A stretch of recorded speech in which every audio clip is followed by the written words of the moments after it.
Hi and welcome back. This video will discuss the second principle, pelvic placement. So earlier we spoke about posture analysis and we talked about lining the body up in good neutral alignment. We mentioned positioning the pelvis over the feet. What we didn't go into detail about was the pelvis and the different positions that it can sit into. One of them is an anterior tilt, so you might tend to arch your lower back.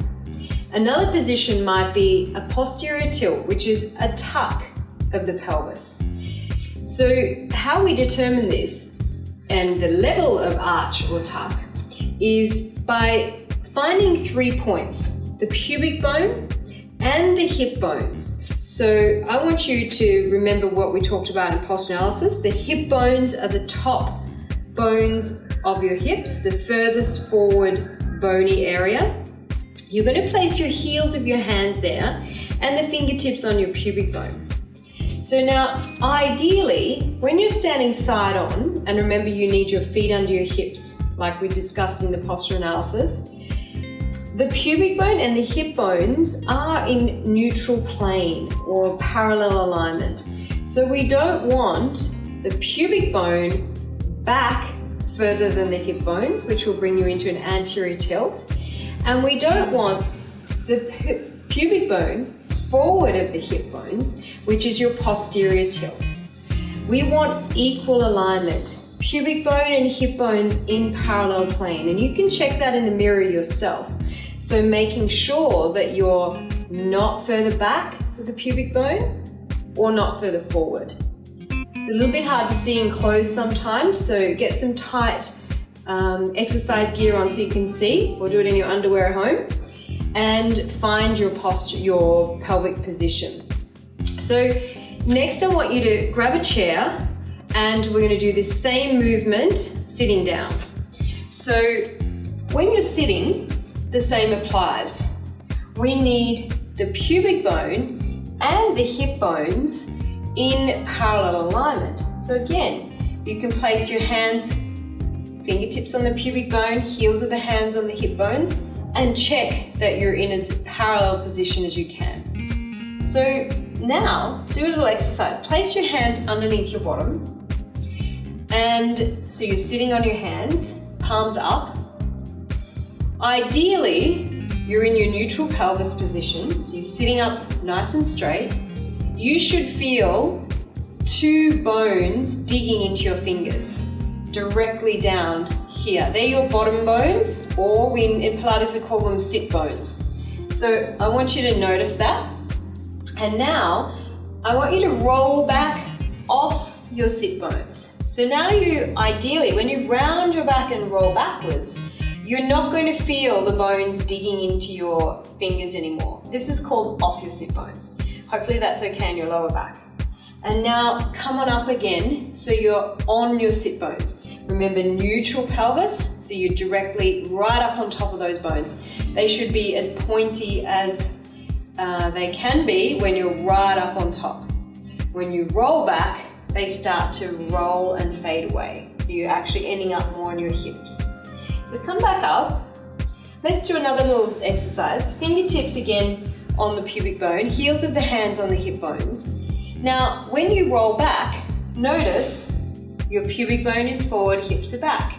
That's the same as when you're doing this standing in a tucked position. So remember, the abdominal muscles work best when they're in neutral position. So if you come back up here into your neutral, you should feel your abdominals firming. So if you can, you're going to sit in this position at your desk, at home, even on the couch if possible, okay? This is the best position to be in. You're working all your abdominal muscles and back muscles. So going back to feeling the muscles connect best when you're in neutral standing, you want to remember, if you're arching your back, your tummy is going to let go more. When you're tucking under, the stomach's not going to activate as well either. So when you're in your neutral pelvis, this area will switch on more, and hopefully you can feel that at home as well. So think about if you're leaning or tilting the pelvis, your belly's going to be letting go more. Find that neutral and you'll automatically find your connection of your abdominals. Okay, now let's get back onto the mat.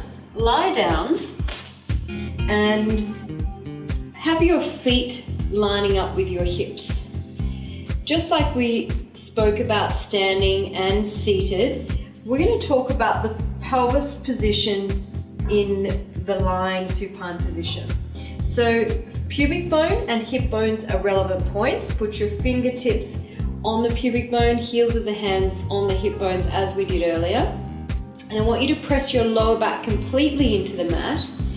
And when you do that, so it's completely flat, notice the pubic bone points up, hip bones point down, just like we did standing and seated. And then arch the back, so you have a really big gap under the back. Notice the pubic bone points down, hip bones point up.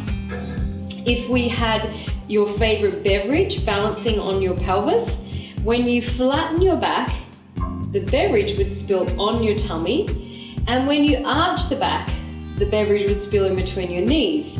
So I want you to balance your beverage and stop about halfway between the flat and the arch position, and that's going to be about your neutral pelvis here on the floor. So just remember, when you're first starting Pilates, it's easy to feel a lot of back tension if you create a proper neutral with the pubic bone and hip bones parallel to the floor. You can actually drop back a little into a flatter back position if it feels more comfortable for you. Try if you can and maintain neutral, but not at the expense of any back tension. We all have different posture types. Some of us are flatter in the lower back than others, so you're naturally going to have less of an arch anyway. So just be aware that your body type may determine how your pelvis is positioned on the mat. But ideally, pubic bone, hip bones in parallel alignment to the floor, balancing your beverage. Now, we're going back to the breathing now. I want to put the pelvis position with some movement. So place the hands on the ribs, and from here, just start to breathe into the side of the ribs again, and breathe out. Just bring your focus to that area. And then bring your fingertips down onto the hip bones and slide your fingertips into the lower tummy. And on the next exhale, gently connect the lower abdominals. Find that awareness. We're going to now bring your right leg up into a position called tabletop. So that's knee over your hip and foot in line with your knee, like your shin is a table. When you do this movement, I want you to make sure you're not flattening your back or arching your back. So let's lower the leg down and do the other side. Breathing in. As you exhale, connect gently on the tummy, float your left leg up. Breathe in. And exhale, place it down. So the goal is, as you move the legs, you're not moving your pelvis. So think of this as a stable table, and you're not letting your belly push out. So just to make sure you know what that feels like, pushing the belly out, I want you to press your fingers into your tummy, and I want you to cough. So feel your belly push up into your fingers as you cough. You want to avoid that. So always that nice firming, flattening feeling. Let's go again. Breathing in. As you exhale, lift one leg. Breathe in, hold. And as you exhale, lower. Keeping the pelvis stable. Breathe in. As you exhale, lift. Inhale. And exhale, lower. Watch that you don't tense up through the neck and shoulders as you lift the legs. Keep this all relaxed. Now I'm going to go into a harder version, lifting one leg and the other. So breathe in. As you exhale, keep the pelvis stable. Lift one leg. Breathe in. Keep the tummy flat. As you exhale, lift your second leg. Breathe in again. As you exhale, lower one. Keep the tummy flat. And lower your second one. Now, what tends to happen, especially if you're new, is when you lift the two legs, your back will either arch a lot or your tummy is going to push out. So to help you while you're gaining strength in this lower abdominal area, we're going to use a position called imprint. So your neutral is the natural arch. Your imprint is a slight flattening of the lower back into the mat.